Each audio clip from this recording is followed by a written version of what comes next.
JoJo's Bizarre Adventure is one of the few anime that actually has a lineage followed throughout history, a story spanning literally hundreds of years. So of course today I'm here to recap it for you, but not normally. The creator of JoJo, Araki, has a very particular way to show that people are villains. And what better way than them doing an evil act, like killing a dog to some extent. So instead of doing a normal timeline, I will be talking about JoJo's in its entirety, but every time a dog dies,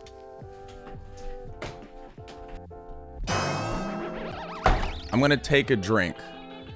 It's gonna be this is a terrible idea. I'm gonna take a preemptive. Now a lot of dogs' lives might have been at risk in any of the parts here in JoJo's, but your life doesn't have to online because of the things you post. This is a NordVPN ad. Now, if you didn't already know, your information on the internet is always open from attack by enemy stand user. And by that, I mean criminals, normal criminals, hackers. Having a VPN is like having a stand. Man, I'm really good at these comparisons, huh? You were protected in case someone wants to insert stand that probably steals things from other people. I don't know, heaven's door. And not having a VPN doesn't let you see what's happening to you, or at least protect yourself from it. And that's why it's so important to get a VPN. Like Nord. It is a button press and all of your anxiety is quelled. And NordVPN is special because it's one of the fastest VPNs out right now, especially for its price. And it gives you a ton of servers to choose from, bro. And of course, as a lot of people already know, you can protect yourself from lack of content. Say there's a Netflix anime that you really want to see but isn't, you know, airing in the US yet. You can like literally bloop over to Japan and then boom, it's right there. So go to nordvpn.com/beyondthebot to get a 2-year plan plus 1 additional month with a huge discount. Once again, that's nordvpn.com/beyondthebot to get a 2-year plan plus 1 additional month with a huge discount. Thanks again, Nord, for sponsoring this video.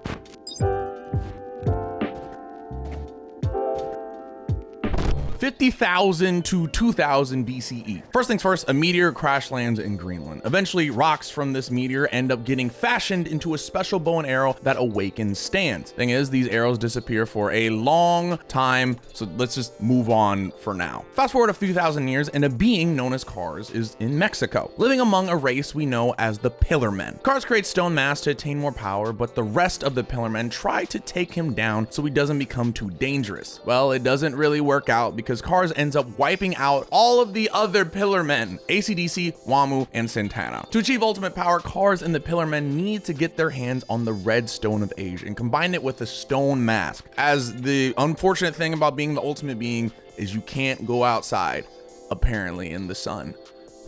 So Santana stays behind in Mexico while Cars, AC/DC, and Wamu set out to find it. Eventually, they run into the Hamon clan, or Ripple clan if that's more your flavor. I'm more of a Hamon kind of guy personally. The Hamon clan has developed a special technique to harness the power of sunlight to destroy the Pillar Man and their stone masked thralls. Unfortunately, even without the red stone of Asia, the Pillar Men are still too powerful and nearly eliminate every Hamon user. With peace of mind that their main enemy has been dealt with, Cars, AC/DC, and Wamu take a 2,000-year nap. Dog, they really said, all right, we got him.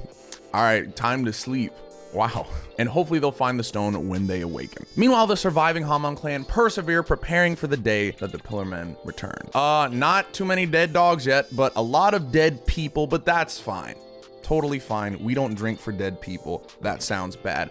Moving on, part 1, Phantom Blood, 1868. While the Pillar Men sleep, one of their stone masks falls into the hands of George and Mary Joestar. The Joestars and their son, Jonathan, get into a horrible carriage accident, as one does, which unfortunately kills Mary. And also, unfortunately, Dario Brando finds the wreckage, looking to loot whatever he can with his crusty ass. However, when George comes to, he sees Dario and assumes that he's there to save him. Stupid ass. From then on, George owes Dario a favor for rescuing him. 1880 to 1881. Sure enough, George answers the call when Dario dies, poisoned by his son Dio. To honor his word, George adopts Dio as his second son. Of course, Dio starts causing problems for Jonathan as soon as he gets to the Joestar mansion. He kicks Jonathan's ass and steals his girl's first kiss, but worst of all, he throws JoJo's dog in the incinerator. Here's our first one. Man, what a tough one, yo. That sucks. 1888. So it's been a few years and Dio seems to have chilled out like a little bit. He and Jonathan make a powerful rugby duo. Too bad that George is sick in bed, just like Dario was. That's kind of interesting. Well, Jonathan puts 2 and 2 together and figures out Dio is not chill. In fact, he's poisoning his dad. I gotta give Dio a little credit for being chill through all of college, because that's definitely the period where I want to be the most aggressive, especially to the people I hate. So Jonathan goes off to find a cure for his father, which brings him to London and the most dangerous street in London, Ogre Street. And just so you know, it's dangerous. Out of the snow in front of Jonathan appears a cat eating a puppy. Yes, sir. Ah, there we go. There it is. That's right. Not only that, he meets a future compatriot, Robert E.O. Speedwagon, who after assaulting him finds him as quite the gentleman. Jonathan gets his hands on an antidote, but Dio's been making moves too. He learns the stone mask power to turn people into vampires. After a rough night out and a couple people attacking him, he learned of the stone mask power. Man, is already hitting me. I had 1 sip. Back at the mansion, Jonathan, George, the police, and even Speedwagon have Dio backed into a corner. And after he stabs George, Dio uses George's blood to activate the stone mask, put it on, and become a vampire. Rejecting his humanity, he and Jonathan duke it out, and Jonathan thinks he's managed to kill him as the Joestar mansion burns to the ground. Of course, you, I, and Homo Master Will Antonio Zeppeli know better. Zeppeli interrupts Jonathan and Arena's date to give him the rundown on Hamon and how that's the only way to truly defeat Dio. He teaches Jonathan everything he can about Hamon. They stay in some water, beat up some bad guys, punch a frog, you know, the usual training montage things. But unfortunately, he sacrifices himself to save Jonathan before he can face Dio in the final battle. Dio himself is still preparing his army for the final battle, full of women who eat their babies and chimeras. One specific headed dog guy who's sitting on his lap, whom he kills after disrespecting a woman who he was going to kill anyway. Whatever. Anyways, that dude was kind of weird. I'll drink to that. That's the one dog death I'm fine with. Do not clip me saying that. Moving on. Anyways, thankfully, Jonathan's training wasn't in vain, as Jonathan uses the power of Hamon to finally destroy Dio once and for all. Kinda, because like most anime villains and unlike most anime dads, they come back. Dio manages to, bear with me here, decapitate himself before the Hamon actually reaches his head to destroy him. Like, you've got to be kidding me, dog. Yes, while everyone's celebrating, Speedwagon destroying the stone mask and Jonathan and Arena are planning their wedding, Dio's lackey, Wang Chan, is retrieving his master's severed head. Wang Chan? Wang Chan. Wang Chan. Everyone watching the video, I'm sorry if I pronounce his name wrong. There's a couple ways that could be. Wang Chan. I'm gonna say Wang Chan. He's gonna die in like 8 seconds anyway, it's fine. 1889, Wang Chan manages to sneak Dio's head onto Jonathan and a pregnant Arena's honeymoon cruise. Dio and Wang Chan attack Jonathan, fatally wounding him, but Jonathan fights back to cause the whole ship to explode. So it was like, see, 8 seconds, or a few years in the actual show, but 8 seconds to me. Only Arena and a little girl named Elizabeth survive the explosion while Jonathan sinks to the bottom of the ocean, cradling Dio's still severed head. And definitely that is how Dio died. Nothing else. Part 1, 3 dead dogs already. So that was 3 drinks. I have eaten nothing today, so this is only going to get worse, and there's a lot more dead dogs on the way, so that's fun. Between parts 1 and 2, 1889 to 1938. So Arena gives birth to George Joestar II, while Elizabeth goes off to train in Hamon under Straitso. Speedwagon becomes filthy rich by participating in capitalism, becoming one of the biggest oil tycoons in all the world. Eventually, George II and Elizabeth reconnect, marry, and have a son, Joseph. Tragically, George II gets killed by one of his commanding officers in the military. Not for the usual reason people unfortunately get killed in the military, but because of a vampire. One of Dio's men was just casually in the military. When Elizabeth destroys this monster, she's framed as a murderer. But lucky for her, the Speedwagon Foundation steps in and helps her disappear to live a new life in secret as Lisa Lisa. Part 2, Battle Tendency, 1938. Joseph Joestar, while enjoying a nice lunch with his new friend and future president, Smokey Brown, when he gets attacked by Speedwagon's old buddy turned traitor, Straitso, out of nowhere. Joseph beats him up and learns about an ancient pillar man on the verge of awakening in Mexico. And so he sets off to investigate, unaware that Speedwagon is being held prisoner there by Nazis led by Rudolf von Stroheim. By the time Joseph sneaks his way into the compound, Santana is already awake. Joseph and von Stroheim team up to take Santana down with the power of sunlight. Joseph makes it out okay, but von Stroheim loses his leg and blows himself up with a grenade. But before he does, he tips Joseph off about 3 more pillar men the Nazis have discovered in Europe. Now rescued, Speedwagon suggests that he and Joseph head to Rome. There, Joseph meets William Antonio Zeppeli's grandson, everyone's favorite bubble boy, Caesar Antonio Zeppeli. At first, Joseph and Caesar butt heads, but they bury the hatchet real quick when the last 3 pillar men wake up. Wamu soundly kicks their asses, but Joseph managed to buy them another month to get stronger. To seal the deal, Wamu and AC/DC put these like poison wedding rings inside of Joseph's body. The only way to get the antidote is to defeat them. And so the pillar men head off to find the red stone of Asia, while Joseph and Caesar go to Venice to train under the Hama master Lisa. After about 3 weeks, Joseph does battle with AC/DC. He nearly destroys the pillar men, but AC/DC's brain hitches a ride on Joseph's back, possesses Susie Q, and sends the red stone of Asia straight to Kars and Wamu in Switzerland. Without, for lack of a better term, that's bad news. But at least Joseph and Caesar managed to save Susie Q and destroy the last remnants of AC/DC's body. Now, on the way to Switzerland, Joseph and the gang are intercepted by a newly cyborged out Stroheim. They're all able to keep the stone out of Kars' hands, but Caesar heads off on his own to take Kars down in his hideout before Wamu can come help. But he's too late. Wamu cuts Caesar down, but Caesar manages to swipe the antidote before the hotel collapses on him. Here, all right, I'm gonna pour out too. I brought this ramen bowl. Hey, you guys can feel me getting more disheveled as I do some of these. Anyways, pour out some for my boy. Pour out some for the boy Caesar. This one's for his granddaddy Jonathan. Sorry, homeboy, and George. Got you, dog. All right, we're moving on. I missed some, but we're gonna go as we go. When Joseph and Lisa finally show up, all they find is Caesar's blood bubble, the antidote, and his scarf. To honor Caesar, Joseph promises not to take the antidote until he's defeated Wamu himself. After a badass chariot race, Joseph avenges Caesar and fully destroys Wamu with honor. Too bad Kars isn't nearly as honorable as Wamu because he basically sucker punches Lisa and holds her hostage against Joseph. Stroheim tries to help, but Kars quickly throws on the stone mask with the red stone of Asia. The light from Stroheim's attack activates the mask, and Kars transforms into the ultimate life form, Shadow the Hedgehog. Thankfully, Kars' ultimate life form is short-lived when Joseph leads him into a volcano. Kars manages to slice off Joseph's arm, but Joseph has the last laugh when his master plan comes into play. The volcano erupts. Pour one out for the writing because that one died right there too. The volcano erupts, launching the 2 of them into the sky. Joseph's severed arm distracts Kars enough to launch him into space, where he's probably still floating around till this day, frozen and harmless. The rest of Joseph manages to safely get back to Earth and lives on to marry Susie Q. Surprisingly enough, no dog deaths for that part, but my liver is starting to die. Those 3 drinks with no food in me is really kind of hitting me. I know everyone's like, yo, Curt, you're kind of tipsy off 3 sips, and I'm like, yeah, next part, between parts 2 and 3, 1938 to 1988. Joseph and Susie Q have a daughter, Holly. When she grows up, Holly moves to Japan, marries, and has a son, Jotaro Kujo. And somehow this inspired Jotaro's grandfather, Joseph, because he also goes to Japan and has a love child with Tomoko Higashikata. So I'm gonna pour one out to fatherhood. That's dead.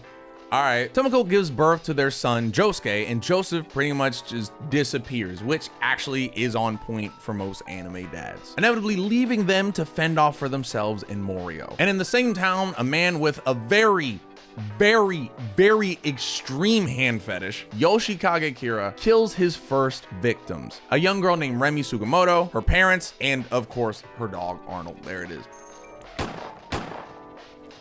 Ah, there we go. And pour one out for all the other people too. 1, 2, parents, 3.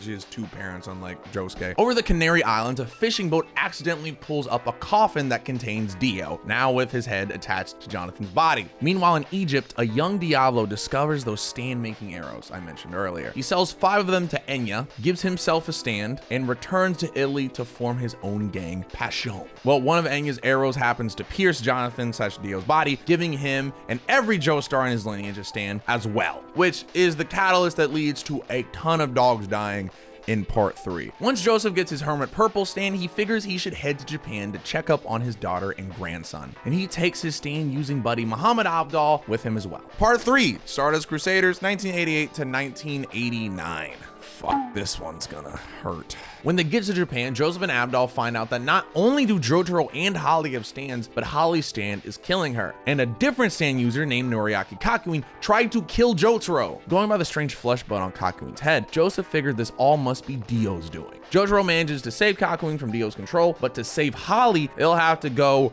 and just kill Dio. Lucky for them, Abdal knows exactly where Dio is, Egypt. Via a fly, mind you. Too bad for them, Dio knows exactly where they are too.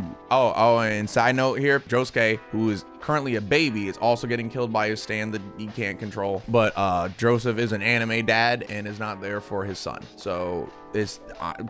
yeah, like Josuke nearly dies when he and his mom get stuck in a snowbank on the way to the hospital, but some random guy with a pompadour happens to help him out. But thanks for nothing, Joseph. Love you, Dad. After one of Dio's stand-wielding henchmen crashes their plane, the gang rethinks their strategy in Hong Kong. Suddenly, a French tourist named Jean-Pierre Polnareff cuts things short and attacks them. Pun absolutely intended, dog. Abdo squares up and beats him, but decides to spare Polnareff. They yoink Dio's flesh bud out of him, and Polnareff officially joins the team. The gang gets on a ship in order to get to Egypt, but finds themselves in an underwater battle with a stand user. Then they get stranded, end up finding another ship, which is also a stand user, an orangutan, then arriving in Singapore where they deal with the Devil Stand, which is a creepy, murderous doll. And out of that handle, they deal with a cherry-licking Kakuin doppelganger. And of course, during the fight, it absorbs a dog and kills it for no reason. And also grabs his titty. It was a lot.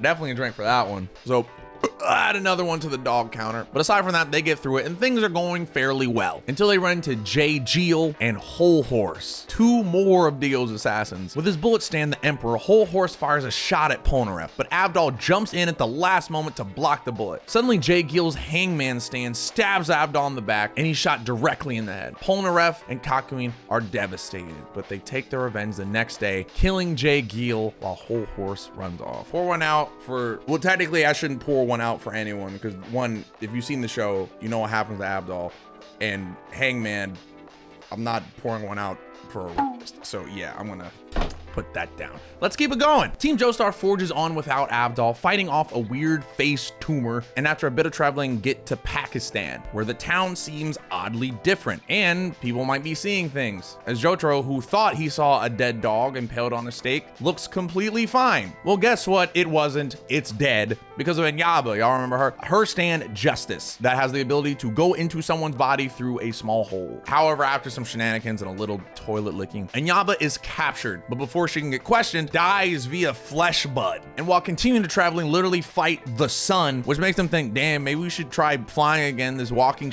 is for the birds. Like, damn, if y'all gonna die via any travel method possible, at least make it the fastest. So in an effort to get further faster, they get a private plane, but not before taking care of a baby, which, although is a dream dog, in Kakuin's dream, experiences an amusement park where a dog dies right in front of him. There we go. Add it. Go ahead, count it. I'm almost done with my drink, and I am almost done with this bullshit. The stand user is the baby. Ha! And after they make it literally eat shit, they move on with their journey. While making a pit stop on a particular island, Polnareff has his own encounter with a genie-like stand that makes him fight his own loved ones. He's just about to throw in the towel when the real Muhammad Abdal shows up to save him. Yes, he's been alive the whole time. And yes, everyone knew except Polnareff. Is that a writing thing? Probably. Am I saying that Araki just didn't really want to draw Abdal anymore? Yes, but he brought him back. All right. Now, while Abdal was dead, he bought a submarine they could use to sneak in through the Red Sea undetected. Naturally, with any mode of transportation that does not work, they get shut down before doing like some stupid handshake in a submarine that's about to drown. Thought that counts. And at long last, the team has finally reached Egypt. Like, just getting to Egypt was rough enough. So Abdal called in for reinforcements from the Speedwagon Foundation. Iggy, who's a dog. I feel like even if you haven't watched the show, you do not need for me to tell you what's gonna happen to the dog character. Who's like a part of the squad, right? Yeah. Yeah, okay. But even with a 6 stand user in the party, who basically does nothing, by the way, the gang gets completely caught off guard when Indao and his water stand Geb suddenly slashes Kakyoin's eyes. It's a tough battle, but Jotaro takes Indul down, and the team brings Kakyoin to the hospital. As they inch closer to Dio's hideout, Team Joestar runs up against more stand users like the Oingo Boingo brothers, the sentient sword Anubis, who is kind of a dog. Like, is Anubis a dog? Is usually depicted as a dog. They killed Anubis. Count it. The first Darby brother, and of course, Whole Horse again. But that's not all. Although being useless, Iggy has gotten into some trouble himself. While in Egypt looking exactly for where the mansion is, Iggy, who's off on his own, finds it off coincidence and runs into the stand user pet shop, which is aptly named because that motherfucker is a bird with a hat. And with a name like Pet Shop, obviously some dogs have to die. Thankfully though, not Iggy. Yet. While taking a look at the manor, 2 dogs that are harassing Iggy were looking around and get killed by Pet Shop. Go ahead, don't count that. 1. Count it. After a fight with the hat bird, Iggy turns out victorious minus a leg, so I'm gonna do like a quarter of a sip. All right, that's a quarter of a sip. But now the team knows exactly where Dio was hiding. Dio's first guard, Butler, the other Darby brother, falls without much trouble, but Dio's number 2 guy, Vanilla Ice, is a different story. He ambushes Avdol, killing him straight away, but actually this time, pour some out for my dog. That's for the boy, yo. Polnareff barely squeaks by a victory, but only because Iggy sacrifices himself to keep him safe from Vanilla Ice. Dude, probably the most important dog in the series. We knew you were gonna die as soon as we saw you on screen, but we appreciate you, dog. Finishing this for you, Iggy. Dio himself is now the only obstacle in their way, but nobody has any idea how his stand Zawardo even works. However, thankfully getting her ass beat for about 20 minutes does make you learn a couple things, and Kakyoin figures out that it stops time. But you know, as he's bleeding out with a hole in his stomach because Dio punched him. Big sacrifice, but RIP to the boy. Another real one, bro. What a tough one. In his final moments, Kakyoin drops a hint to Joseph using the nearby clock tower. Jotaro and Polnareff jump in just in time, but it quickly devolves into a one-on-one match between Dio and Jotaro. Some knives and a steamroller later, Jotaro's Star Platinum learns its own time-stopping ability, giving him the one-up he needs to finally destroy Dio forever. For real this time. With their mission accomplished, Jotaro and Joseph return to a recovering Safe Holly while Polnareff heads back to France. Between part 3 and part 4, 1989 to 1999, over the next 10 years, Jotaro and Polnareff devote themselves to finding the other stand arrows. On the other hand, Joseph seems to just call it quits. He's getting too old for this, and at some point, stand arrows make their way into Josuke's hometown Moria. Dio's kid, Haruno Chiobana, gets whisked away to Italy when his mom marries some Italian guy. He changes his name to Giorno Giovanna and pretty much catches shit from everyone. His mom, his stepdad, and the other kids. This is real life. One day, Giorno finds a man bloody and beaten in a field. When 2 other guys ask him if he's seen him, Giorno keeps his mouth shut. This mysterious guy in the field is a gangster that becomes Giorno's guardian angel. From then on, Giorno resolves to take over the corrupted Italian mafia and run it with the respect and dignity of the gangstar, the only one to treat him with any kind of humanity. Hello, this is Curt from the future or past. I'm too drunk to know. The SD card ran out 4 times. 4 times. 4 times. So I'm here on another day. I have drank a lot again prior. And we're gonna keep going. Part 4, Diamond is Unbreakable. Jotaro rolls into Morio looking for Josuke, and his timing couldn't have been more perfect. Mwah. The serial killer Angelo now has a stand and kills Josuke's grandfather. Bro, what a way to go. Like, he drank whiskey that was actually his stand. Drinking alcohol, you gotta be careful doing that. Pour one out for the boy. I remember I'm putting him in this cup now. Pour one out for the boy. Josuke fuses this monster, and I mean monster. Homeboy bit off a dog's head casually. Like, I get you don't want people to poop in the yard, dog, but Lord, anyway, there we go. To add it, count it, count it.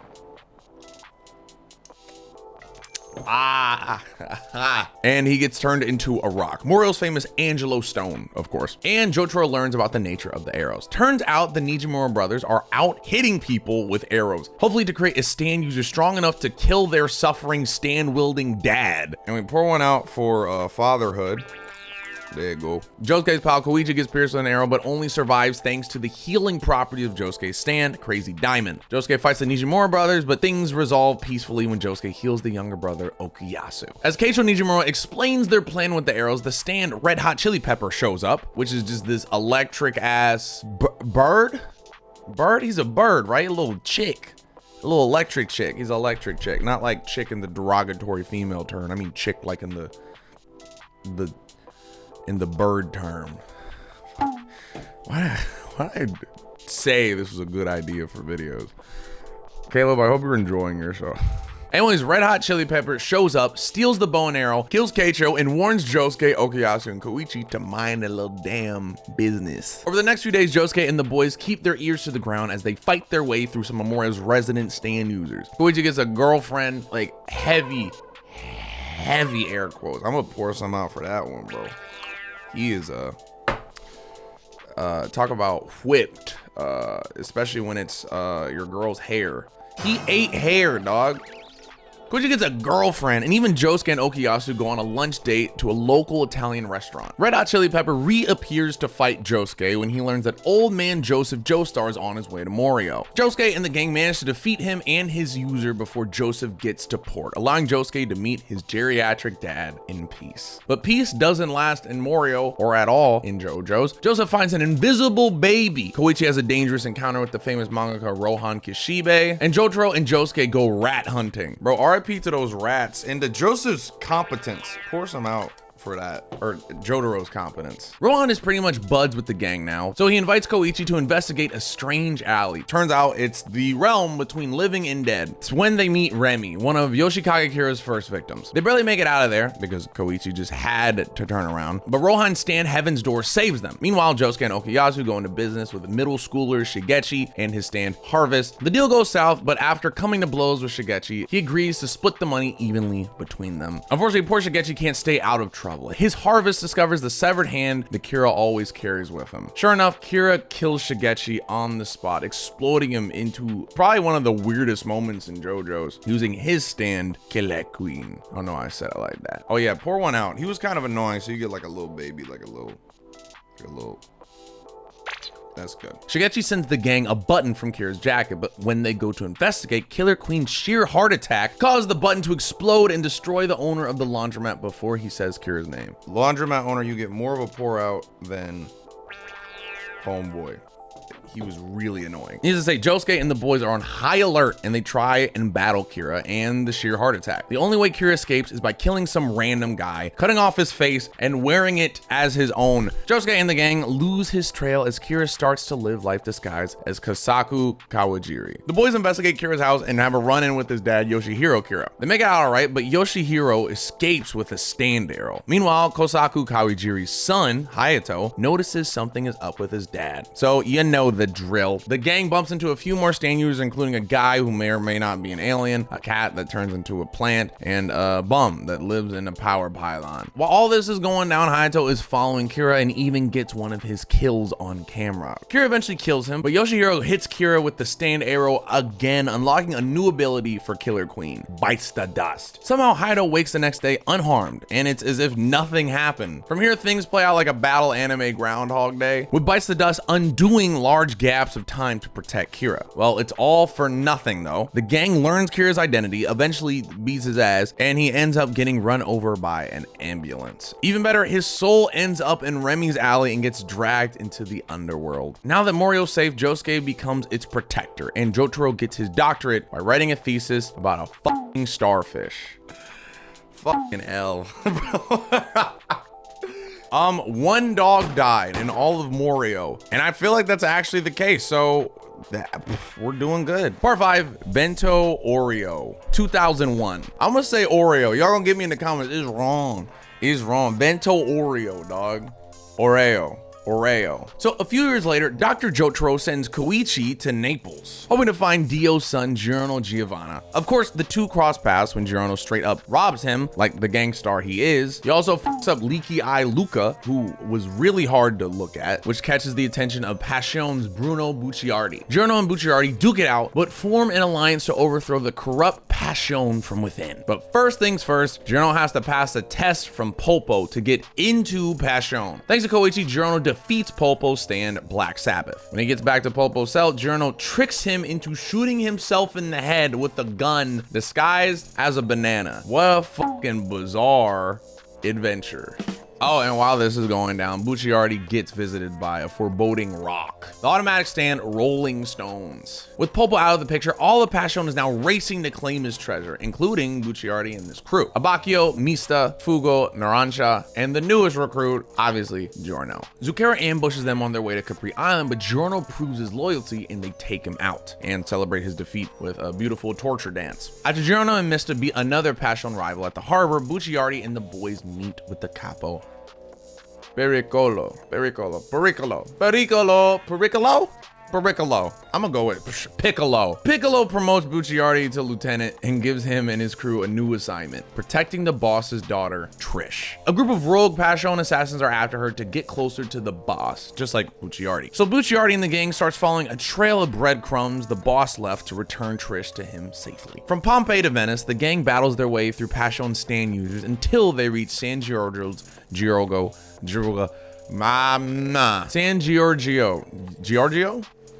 Megaporio. Spell it out on the screen, Caleb. I'm like San Giorgio Maggiore Church to meet the boss. Yay. Bucciardi and Trish go in alone, but the boss slices off Trish's hand. He planned on killing her all along. Oh. Bucciardi fights his hardest, but he's no match for the boss's stand, King Crimson. Luckily, he manages to escape with Trish, but Giorno notices that Bucciardi's body is actually dead, but he's somehow still alive. There's no time to wonder because the gang has to make a choice: fight the boss or walk away. And Fugo walks away. Their next move is a head to Sardinia to learn more about the boss's true identity. Sure, Fugo's gone, but who needs him, dog? On the plane ride to Sardinia, Trish awakens her own latent stand, Spice Girl. Little do they know, the boss had the same idea to head to Sardinia. So he has his closest confidant, Doppio, bring them there. So yeah, Doppio and the boss Diavolo are the same person, but they're two different personalities that live in the same body. So they, or he, whatever, head to Sardinia, and Doppio fights risotto. The rice dish? Is it a rice dish? I've watched enough Hell's Kitchen. A leader of the assassins trying to kill the boss. Doppio notices Bucciardi's team nearby, tricks Risotto into attacking them, and Narancia's Aerosmith blasts Risotto away while Doppio slinks to safety. They can tell there was someone else there to fight Risotto, so they start searching. Doppio manages to blend into a crowd of kids and get the drop on Abacchio, killing him. It's a hard loss, but with his dying breath, Abacchio uses his moody blues to engrave boss's face and fingerprint on a rock. The rest of Bucciardi's gang now have their lead. Yeah, RIP to a real one, bro. We losing Joe Bros left and right, dog. RIP to a real one. While researching the boss, the crew gets contacted by a mysterious figure who gives them the rundown of Diavolo, the stand arrows, and everything except how to beat the person we're trying to fight, King Crimson. To learn that, they'll have to meet him in Rome in the Colosseum. 2 stand users and 7 pages of Muda later, the gang finally meet their mystery man, a wheelchair-bound, scouter-clad Polnareff. But Diavolo sneaks his way into the meeting by helping an injured Bucciardi as Doppio. But Polnareff doesn't buy his act, so Diavolo reveals himself and just kills Polnareff. Oh, fuck it, bro. All the part 3 boys are dying, bro. Just before he does, though, Polnareff protects the arrow by stabbing a silver chariot with it, evolving a stand into Silver Chariot Requiem and putting the entire city of Rome to sleep. Things get completely crazy from there, even by JoJo's standards. Like, everyone switches bodies. Polnareff's soul jumps into Coco Jumbo, the turtle. There was a turtle that they went in for a bit. You can, like, be inside the turtle. It's a lot, bro. It's a lot. Everyone is trying their best to stop Silver Chariot Requiem Requiem to claim the arrow. And Diablo lands a sneak attack on Narancia, killing him. RIP to a real one. I don't want to pour any more of my drink because I'm gonna finish this one when we're done. He even nearly kills Trish and gets his hand on the arrow. With his last strength, Bucciarati stops Chariot Requiem, launching Diablo away from the arrow and returning everyone to their original bodies. Bucciarati's soul ascends to heaven. Giorno grabs the arrow, stabs his stand, and evolves it into Gold Experience Requiem. Oh yeah, all right then. I don't know. We never explained his King Crimson stand, why it's so powerful and why we're having issues with it, is because it has the ability to steal time, skip time. Caleb, can you put in the clip of the one dude? How the does King Crimson work? He raises time, but what does that mean? Yeah. What does that mean, bro? All right, anyway, to put it mildly, Gold Experience Requiem proceeds to push Diablo and King Crimson's in. It pretty much launches Diablo into an infinite loop of punishing, agonizing deaths, just to play out one after another for eternity. But now that Diablo's out of the way, Giorno ascends to the full gangstar status as leader of Passion. We did it. Yo, shout out to all the dead dogs in the show. So yeah, that's it.